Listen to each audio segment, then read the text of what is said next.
Thanks to our Patreon members for helping to make this episode possible, and we're now available on all the major podcasting platforms. You can find more information at the links below.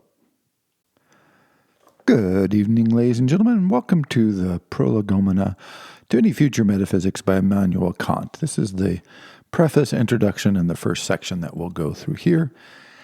And I just want to stop for a moment and go, one, this is the easiest section to read, so it's nice that it starts this way. And two is to get a sense of the breathtaking scope of what Kant wants to accomplish here.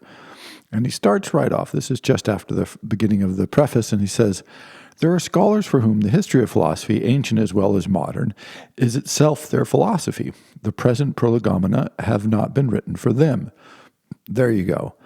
So the idea is philosophy simply a review of what great philosophers of the past have written? You think about it, you add it up, and then you repeat it, and therefore that is philosophy. For Kant, he says, no, that's the history of philosophy, a fine subject, but not what I'm about. What Kant wants to do is break new ground. He's interested in expanding knowledge, finding new frontiers, understanding the world better, and creating what he calls essentially a new science. That is his goal. And remember, he's writing at a time when natural philosophy included philosophy, everything from theology to physics was sort of only at this time starting to be broken down into more discrete disciplines. So when he says he wants to develop a new science, he means he wants to put parts of philosophy onto the same kind of foundations that, chemistry and physics enjoy. And so he says, first, this book is not for those people who just want to review old ideas and don't think new, important ideas then can come along, because that's what he wants to develop. Second, he says, my intention is to convince all those who find it worthwhile to occupy themselves with metaphysics that it is unavoidably necessary to suspend their work for the present, to consider all that has happened until now as if it had not happened, and before all else, to pose the question whether such a thing as metaphysics is even possible at all. So, okay, so just everybody stop working, put down your pens, put down your books, and just stop. Oh, also, not only put down your pens and your books, let's just suspend for the moment all the history of metaphysics and all the metaphysical thinking that's been going on prior to this moment right now. What's amazing about this is when you understand what Kant means by metaphysics, you'll see that this is pretty aggressive, and he sneaks a lot in under that term metaphysics. So what does he mean? And this is the first thing to come to grips with Kant, and why people thought that he just actually might be an atheist. Because then and you can find this in various places, but I like to stick with what Kant himself said. And he says a little later on in this work, which we'll get to, on page 24, he says, as for instance, one presents a Euclid and can say, this is metaphysics. Here you will find the highest aim of this science, knowledge of a supreme being and a future life proven from principles of pure reason. So, for Kant, and he talks about this in various different definitions, but I think this is the important place to start, and we'll get more detail and expand this, of course, as we go through an entire book on the subject. But fundamentally, what he says metaphysics has been doing is it's been positing supreme beings, these other forces that we can't know, and then trying to derive knowledge from them based on pure reason. And so when he says, hey, stop doing all metaphysics, and B, throw out all the metaphysics that has been done, what he's saying is basically the entire history of theology, all religious thought, all religious writing, all these metaphysical texts in their many, many varied forms need to be, A, stop doing that, stop doing religion functionally, and B, or at least stop doing it the way we've been doing it, and B, forget about all the metaphysics that's come before. Wow, right? Like just don't think about the religion anymore. Just let that go. Like all that religious stuff that you've had. Now, this is an amazing thing to say today. In Kant's age, this would have been absolutely revolutionary if anybody understood what he was saying, which they didn't get so much. Although some people did. And this is when, they're like, hey, wait a second. Now, wait. The implications of this are pretty profound, as we'll see. But that's his core message. He says, look, we've been treating this knowledge about God, thinking about God stuff, not very well. We've not been doing this in any way that is helpful and productive. And so let's stop and see if we can put it on a firm foundation. Of course, you can imagine what the conclusions are going to be as far as being helpful for understanding metaphysics. So he says, if metaphysics is a science, can it attain, as other sciences, can it attain universal and lasting acclaim? Right? This is his central question. And he moves on here and he says, further, it has lost a great many of its adherents, and West does not find that those who feel strong enough to shine in their sciences wish to risk their reputation in this one, where anyone, usually ignorant in all other things, lays claims to decisive opinion, since in this region there are in fact still no reliable weights and measures with which to distinguish profundity from shallow babble. And so again, can we put theology, religion, on the same grounds as the sciences are on? So if you say, a magnet doesn't attract metal, it doesn't attract all kinds of metals, but it attracts iron and these kinds of things. And then, the scientists of Kant's day would just, stick metal and stick a magnet in some iron filings and go, no, it does. Look, see? I mean, it's not that confusing. But for Kant, this just hadn't been achieved yet with metaphysics. I mean, a lot of people thought it had been. A lot of people argued it had. And this was one of the core arguments actually within the Enlightenment, is that that people claimed, Descartes, to have put theological belief on a foundation of solid reason. But Kant is saying, absolutely not. You have not done this. You just think you've done this. And then he points out what is in fact the actual problem with what he's doing, or some of the problems with what he's doing, is that for human reason is so keen on building that more than once it has erected a tower and has afterwards torn it down again in order to see how well constituted its foundations may have been. It is never too late to grow reasonable and wise, but if the insights come late, it is always harder to bring it into play. Look, we've built these towers. He's actually saying that's great. It's human. This is what we do. But now we've got to tear it down and look at the foundations to see if that tower has been built on anything. And the longer you wait, the more work it is, the harder, the less inclined people are to want you to do that. So he recognizes right away, like, okay, I'm pulling down your towers, right? Like this is what I'm doing. I'm pulling down a really, really big tower, and you don't want me to. And so this is going to create trouble, and I shouldn't be surprised by this in any way, shape, or form.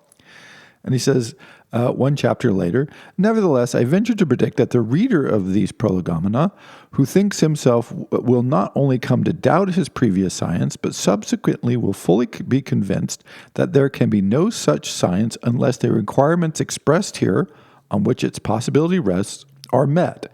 And as this has never yet been done, that there is as yet no metaphysics at all.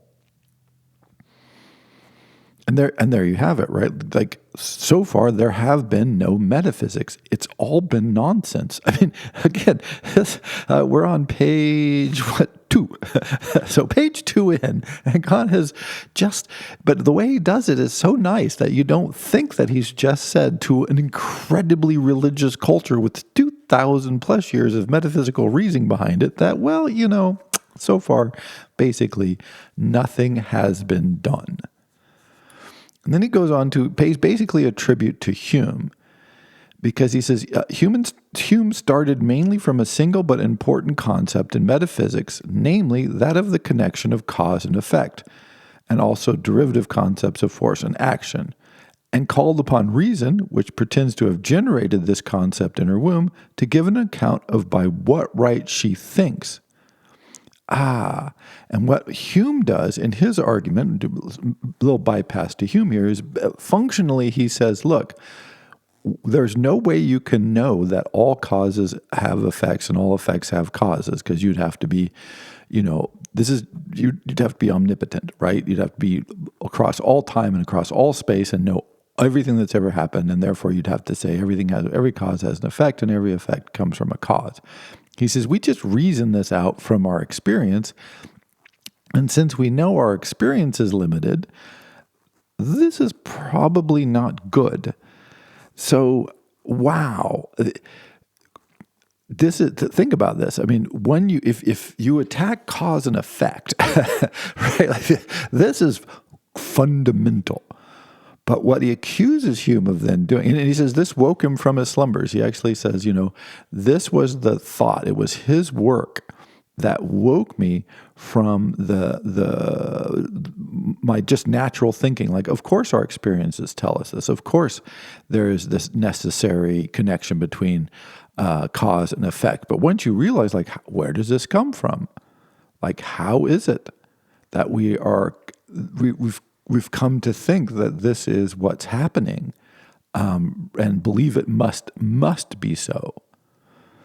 And so once Hume wakes him from that, he's like, oh my goodness, this is problematic. Now, Hume doesn't answer it as Kant goes on to point out. He just raises the question, points out that it's a big problem, and then kind of shrugs, as we'll see.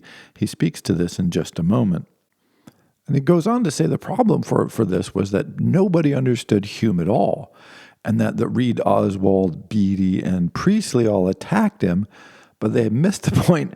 They just attacked him for completely the wrong reason. And this is what makes Kant difficult, is because what he's trying to do feels very unnatural intellectually in some ways. And I think his writing is terrible, which he admits himself in here.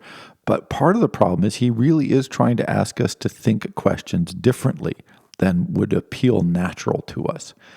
And he says here, the question was not whether the concept of cause is right, useful, and with respect to all cognition of nature, indispensable. For this Hume had never put in doubt. It was rather whether it is thought through reason a priori, and in this way has an inner truth independent of all experience.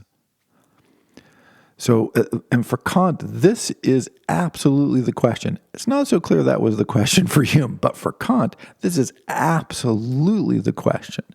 That is this notion of cause and effect actually a priori, or is it just something that derives from our own human experience? And again, what Reid, Oswald, Beattie, the people he's quoting here, their general attack on Hume was to point out just what Kant sort of summarizes here. It's like, oh yeah, it's necessary. We see it everywhere. It's really useful. It's a great idea. None of that is in question. So this is part of what's not frustrating, often difficult with Kant, is he's not interested in the utility of ideas. He's not interested in whether they seem reasonable, if they function, if they work. That's all great. He's saying, yeah, cause and effect. That's all true about cause and effect. That doesn't make cause and effect true, however. He's changing the parameters and the definitions necessary for something to be to allow you to ground any kind of metaphysical claim whatsoever. So if you just want to say something simple about the world, like most of the time when I go outside, it's dark at night. Great, okay, whatever. That's fine. That's a perfect reason. But you're not claiming to make a metaphysical truth.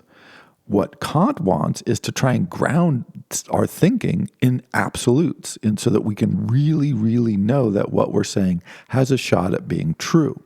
And he says this is what Hume raises the box on, looks in, and then closes the lid and says, well, I don't know, I can't figure this out, so I'm not going to think about it anymore.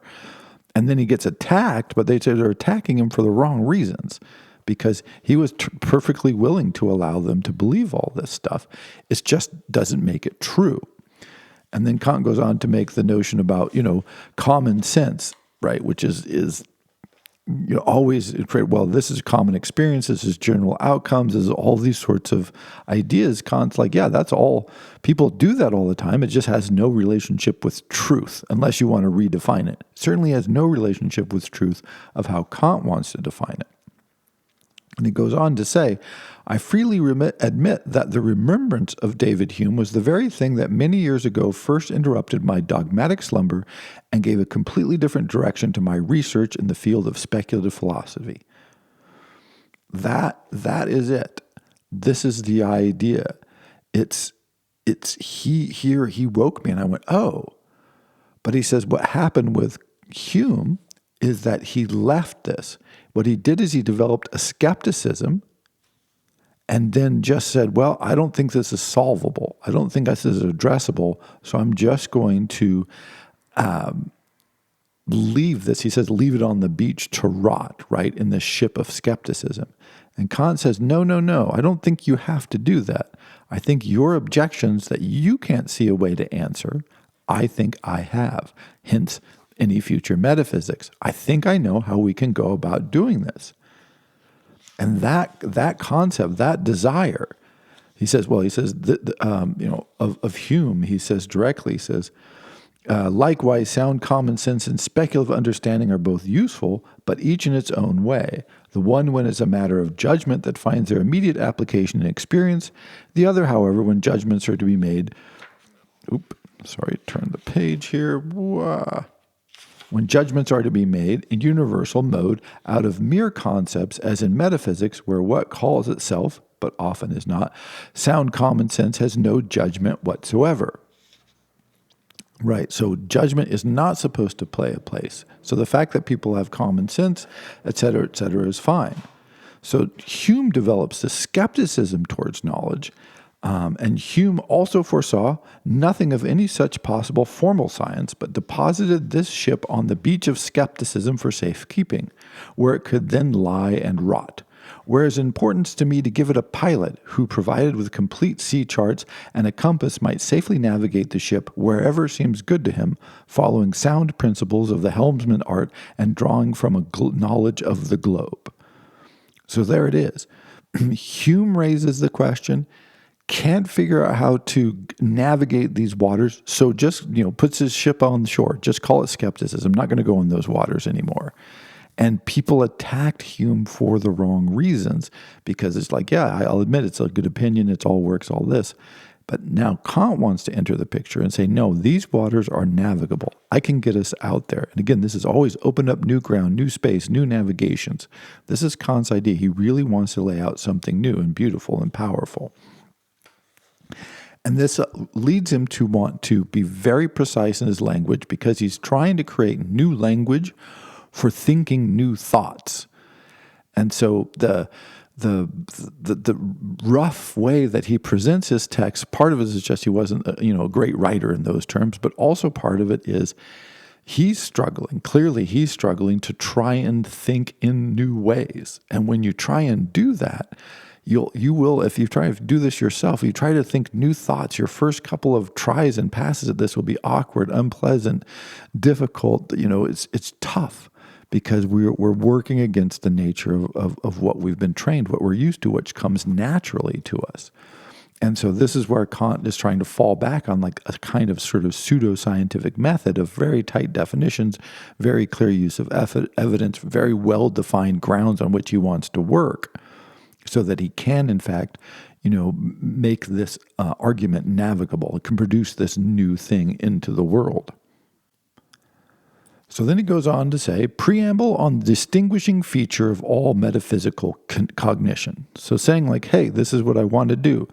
I want to rescue from skepticism of Hume and from this just whatever, thousands of years of metaphysical belief that he wants to set aside. So he's trying to do two actually difficult things. He's trying to rescue metaphysics from skepticism, which is developing not just from Hume, but he uses Hume as the one that woke him up to think about these things, but also to raise basically all the history of theology from its poor intellectual practice simultaneously. So again, when I say this is a work of breathtaking ambition, it really is, or I should say the critique of pure reason is. This is sort of his attempt to salvage the critique of pure reason and make it readable for people.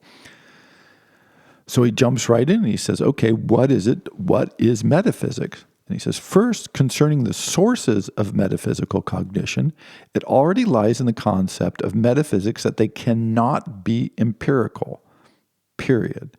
The principles of such cognition, which include not only its fundamental propositions or basic principles, but also its fundamental concepts, must never be taken from experience, for the cognition is supposed to be not physical, but metaphysical, i.e., lying beyond experience. So you would think this would be the most obvious thing about metaphysics. It's like, oh, well, it's metaphysical, therefore you can't use empirical, experience-based data to argue about metaphysics, to understand it, but of course, is one of the big flaws that Kant is going to pound on for the next several hundred pages, but we have to do that, right? Because of the nature of our minds, the way we think, the world we're involved in. But so we need to be clear about this. We need to try to distinguish when we're thinking empirically, when we're thinking in ways that are not actually metaphysical, and whether those kinds of thoughts can be then grounded in truly metaphysical thoughts. Because functionally what he's saying is that most of what we've encountered, in fact, basically all of theological history, is just a bunch of nonsense because it's founded on empiricism. So the great examples that he never uses religious examples, of course, because this would be catastrophic. But if you can think of, these New Testament ideas where it's like, we watched Jesus walk on water, ipso facto, we know he's God. Well, that's empirical. See, and you would think that would be a good argument, but it's not a good argument at all. It's a terrible argument. Kant's saying, look, that's just empirical, that's just experience. You saw someone walk on water. This proves absolutely nothing metaphysical, right? Even rising from the dead, it turns out, is not a metaphysical argument. It's an experience. Even if you see it happen, it doesn't matter. It's like, again, the amount of he's just ripping the guts out of everything. I mean, this is just an absolute tear down. Like he said, tear it all down to the foundations. Let's see what it's stacked on. If it's stacked on experience or empiricism, then it doesn't count because that's not metaphysical. So he says, therefore, it will be based upon neither outer experience, i.e. metaphysics, which constitute the source of physics proper, nor inner, which provides the foundation of empirical psychology. It is therefore cognition a priori from pure understanding and pure reason. Wow, so it's not from psychological or emotional elements or from external elements. Therefore, it's what is it that we can arrive at that is purely metaphysical. And the only thing that jumps into here, of course, is mathematics, right? So now we're going to enter this realm where it's like, oh, metaphysics is in many ways most closely associated with mathematics because so much of math is not empirical in that, it's not testable. It's just pure reason. And math at this point is raising to this, not least because of Newton. When Newton rolls out his equations that kind of give you this summary of how the universe works, it's difficult for us at this point to understand what an impact this had on people's thinking. Because you can sum up the motions of the planets, the function of gravity, all of these ideas in a few relatively simple, relatively straightforward equations. This means that behind the world that we've been seeing and looking and experiencing, there is this perfect form of absolutely necessarily true, right? Mathematically reasoned. We haven't gotten to Gödel yet, so just hold on, right? He's coming. But at this point, it's like, wow, we know this is true. Necessary, absolutely. We've got absolute truth now. This really set people's minds on fire. It's very similar to the way geometry works, which is why, of course, geometry will come up here in a very short moment. And so with the impact of Newton and the impact of the mathematical thinking that's starting to take over, it has in this environment a metaphysical claim. Mathematics is revealing the true structure of the universe. It represents what absolutely is, and it does so with with reason alone. It does not need to appeal to human psychology or to the empiricism of the world. You can check it that way.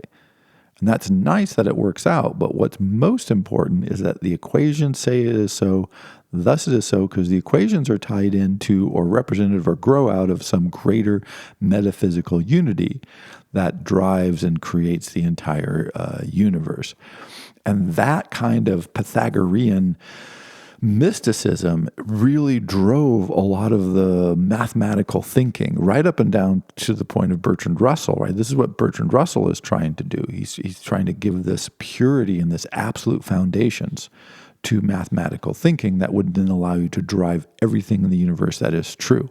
So also a good project. So Kant says, right. In this, however, there would be nothing to differentiate it from pure mathematics. It must therefore be denominated pure philosophical cognition.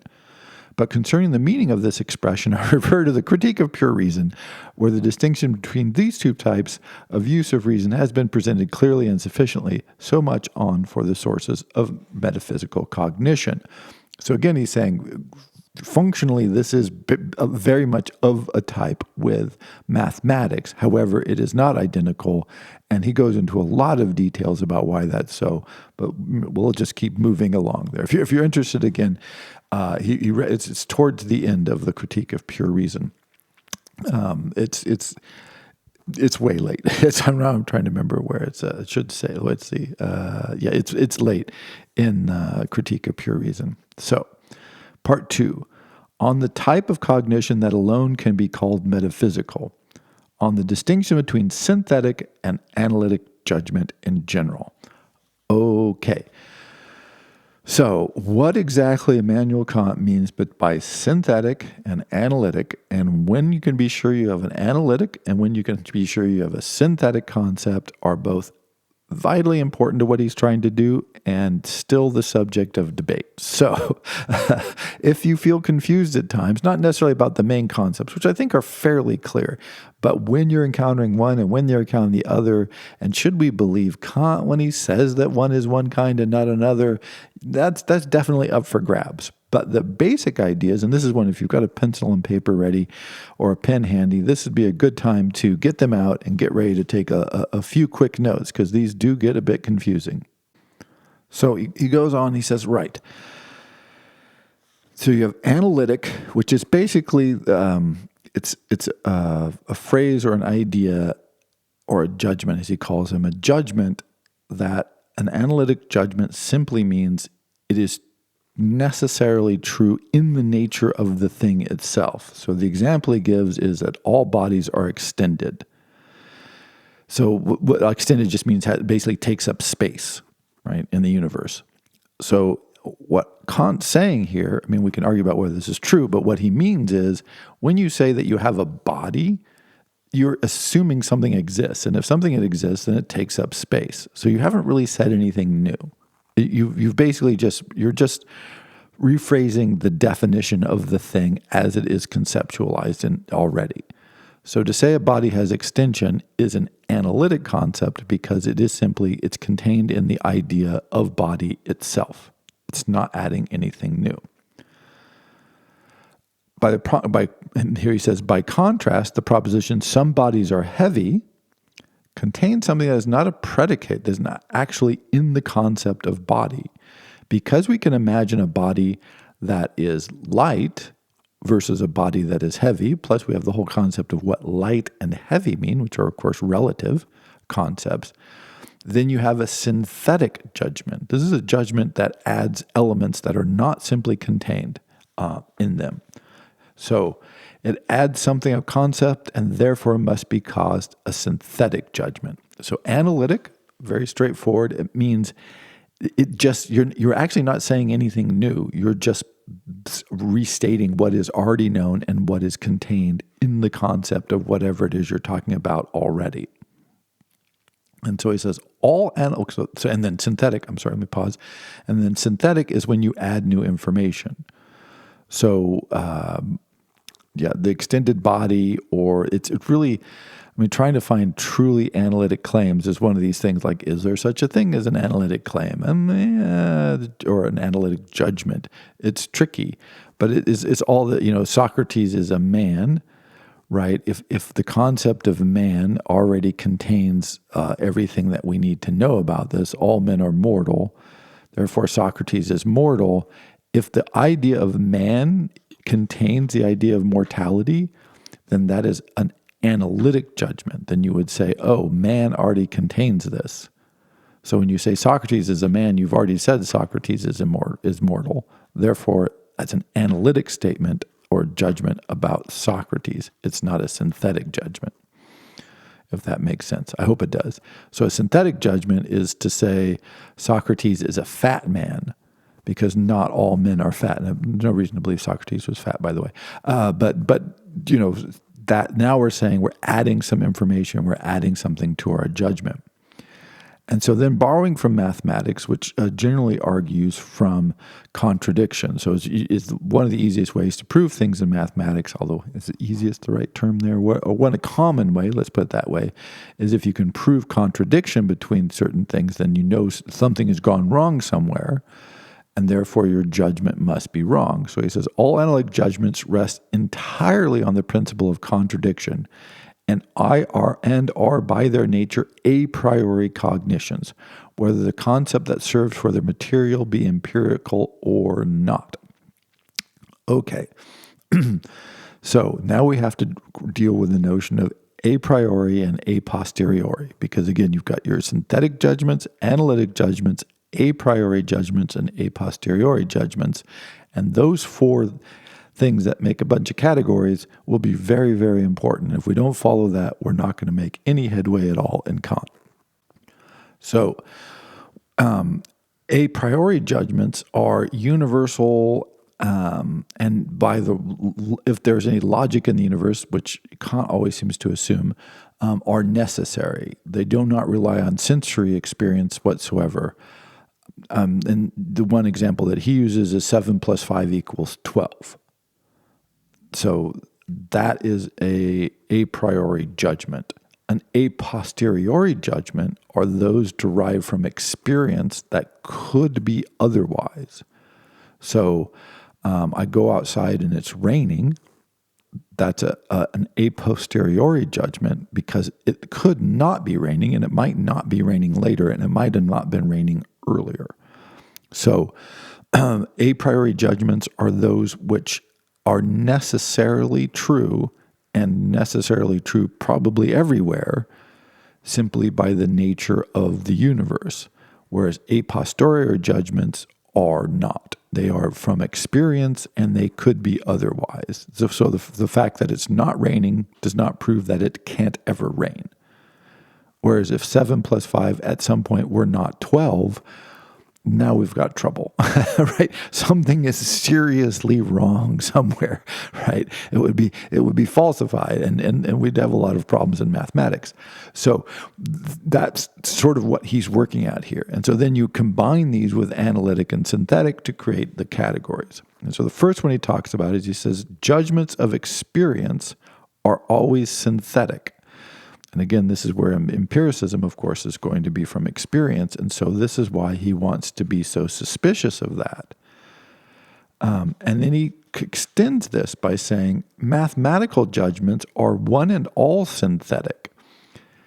And why does he stop and make this argument? I think, again, whether this argument is true or not is less important, although he does make some interesting points. What I think is more important is the fact that he wants to cast mathematical judgments not as a priori analytic judgments, which is what we're really trying to ground our metaphysical arguments on, but he says they're pretty much all, even if they're a priori, they are synthetic, because the example, again, that he'll use is there's nothing in 7 or 5 that make 12, and there's nothing in 12 that you work backwards to get 7 and 5 necessarily. You have to add in the ideas of addition and these other elements. And so he becomes he becomes suspicious of this, and he's like, therefore, mathematics is not actually the ultimate truth. He wants metaphysics to be there, because at some point he wants to get rid of even the synthetic a priori judgments, which he knows are helpful and necessary. But can we get down to the very rock bottom, which would be the analytic a priori ideas and concepts and judgments that are going to allow us, again, that would be the absolute rock bottom for the foundation on which we could build a new tower of metaphysical truth that allowed us to access, again, remember, we're trying to access God, and we're trying to access the notion of an eternal life, and hence then absolute knowledge of the universe. And so as he wanders through this discussion, where he also wants to throw doubt on geometry, by the way, you'll notice this.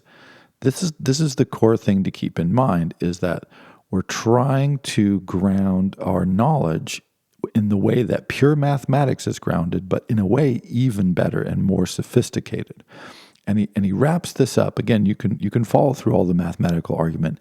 Again, how accurate this is, I mean, this is open to debate. But this is what he's shooting for, because, again, he's trying to reground all of our knowledge. So he says at the end of the preamble, the conclusion of this section is therefore that metaphysics properly has to do with synthetic propositions a priori. So notice he's just said this about mathematics, that it's always a priori. I mean, it's always a priori synthetic. And I said, he really wants to get to the analytic, but you have to watch the sort of caveat here.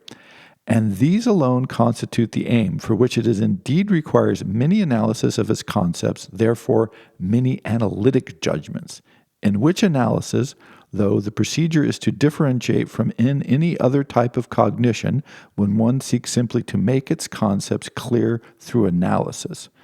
But the generation of cognition a priori in accordance with both intuition and concept, ultimately of synthetic propositions a priori as well, and specifically in philosophical cognition, forms the essential content of metaphysics. Whew. So I said, I gave you the general definition that he provides a little later, which is to say, I want to know about God, I want to know about eternal life, and I want to get through all this theology stuff and see what, if anything, we can know. That's his goal. This is his aim, put in more simple language. But here is his real meaning. This is what his technical goal is. So let's go through that again slowly and break this down again. The conclusion of this section is therefore that metaphysics properly has to do with synthetic propositions a priori, i.e., they're mixed, they're not just analytic, but they are a priori. They do not come from experience or from psychology. They come from reason alone, as with pure mathematics. And these alone constitute its aim, for which it indeed requires many analyses of its concepts, therefore many analytic judgments. And there it is. These synthetic propositions are going to be based on analytic judgments. So of course we're going to be dealing with synthetics, because this, basically you can't get very far with just analytics. But it is the analytics that make up the synthetics, all a priori, that allow us to build this science. Those are the building blocks. And so that will allow us to understand what's happening, this allows us to understand what Kant is trying to do, but I hope you can see now why this is such a grandiose and, truly, like I said, vast undertaking. So he says, through the procedure, it is no different from that in any other type of cognition when one seeks simply to make its concepts clear through analysis. But the generation of cognition a priori, how do you get to a priori thought?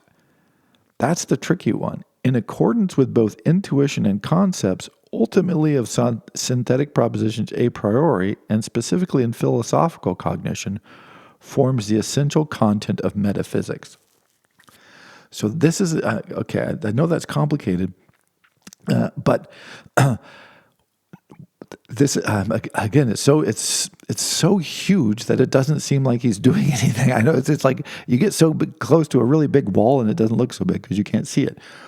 So what he's trying to say here in his own Kantian way is, look, what the content of metaphysics is the study of the kinds of cognition that generate a priori, synthetic and analytic concepts and judgments, not not God. So he's saying both, which is part of the confusion. Like, wow, if we can get metaphysics figured out, then we'll be in business, because then we would have access to God and universal truth and, do we live in afterlife and all that groovy stuff. But what you really need to do, and what metaphysics is properly concerned with, is understanding the mechanics of all the things that would be necessary to make that knowledge possible. So forget about what you're going to find out. We don't care about what we're going to find out. We're not interested in that. I mean, he is absolutely interested in this, by the way. But for the sake of his argument in this and in the critique of pure reason, he's absolutely not interested. He's only interested in the mechanics of it. And so this is why it often comes across as so dry and off-putting, because he's saying, look, I want to get rid of all the metaphysics that we've practiced now and all metaphysical knowledge as it's been gained up to now. Again, erase all theology. And I want to create a new concept of metaphysics that, if we really got it going, would allow us to reach God. But don't worry about God. We can't think about God because we don't have the technology, we don't have the tools, we don't have the mind, we don't have the language, we don't have anything that would allow us to do that. So let's just set that aside for now. And instead, what we're going to do is focus on how do you build a philosophical machine called metaphysics that would allow you to achieve that goal at some point. It's like, if you want to fly, you might want a jet engine, but jet engines don't fly. And so all the mechanics, everything about jet engines that actually enable flying stop. Don't think about flying, right? Just get flying out of your mind. You've got to learn, metallurgy, and I don't know how jet engines work, so don't ask me. But a lot of stuff that doesn't have to do with flying. But this is what he's saying. If you want to fly, you need a jet engine. So stop thinking about flying and start thinking about jet engines. That's metaphysics. So he's both dismissed all history of theology, and he said we've been studying all the wrong things. The actual content of metaphysics is different from what everybody's been doing. So he's just basically trying to take the term and turn it into something it's never been. It's sort of a version of pure logic. Like metaphysics should be thought of like mathematics, although it's not exactly the same. He does make some differentiation as he's talking about there. So, wow. Like, that's just in the first, or what is that? In my version of text, this is what he wants to lay out. He lays that out in the first, 15 pages or so, which is really kind of impressive. And to give you a hint of that he knows what he's doing and that he's not confused, then we get this very short, which we'll wrap up with today, because I think it is so hilarious, where he says, general question for the prolegomena. Is metaphysics possible at all? And it's like, yeah, okay. Given I've set this incredibly finely restrained or highly restrained, focused possibility for what metaphysics would have to be were it to be possible, the reader might be asking themselves, is it possible at all? And so what he says here is fascinating. This is where, again, I read earlier, this is where we get this definition. He said one can point to no single book, as for instance one can in geometry with Euclid, and say this is metaphysics. Here you will find the highest aim of the science, knowledge of a supreme being and a future life proven from principles of reason. Like I said, that's supposedly the goal of metaphysics. So he says, yes, it might be. And he says, weary therefore of dogmatism, which teaches us nothing, and also of skepticism, which promises absolutely nothing at all, not even the tranquility of a permitted ignorance, which I gotta say, he does get some good phrases in. I love that, the tranquility of a permitted ignorance. summoned by the importance of knowledge that we need, and made mistrustful through long experience with respect to any knowledge that we believe we possess, or that offers itself to us under the title of pure reason, there remains left for us but one crucial question, the answer to which can regulate our future conduct. Is metaphysics possible at all? But this question must not be answered by skeptical objections to particular assertions of actual metaphysics, for at present we will allow none to be valid, but out of the still problematic concept of such a science. Wow. So again, notice, this is what I said earlier. Is metaphysics possible at all? But this question must not be answered by any objection to particular assertions of actual metaphysics, for at present we will allow none to be valid. There you go. Right? I'm going to tell you, there is no valid metaphysics at point that I will allow. And so you can't just say, oh, that's wrong, don't object to this. This is what skeptics have been doing. Skeptics still do this. They raise silly objections often. It's not wrong to be skeptical, but the way it's deployed is often just silly. But he's saying, look, no, don't just object to just specific details. I don't think people can walk on water. I don't think, Buddhist was enlightened. Whatever it is that you object to, you're like, okay, well, forget that. I'm just eliminating all metaphysics for the moment, 100% from all cultures and all history, because I'm Immanuel Kant. And then he finishes with, fortunately it happens that even though we cannot assume that metaphysics as a science is actual, we can confidently say that some pure synthetic cognition a priori is actual and given, namely pure mathematics and pure natural science. Wow. So he says, we have therefore at least uncontested synthetic cognition a priori, and we do not need to ask whether it is possible, for it is actual, but only how it is possible, in order to be able to derive from the principle of the possibility of the given cognition the possibility of all other synthetic cognition a priori. Whew.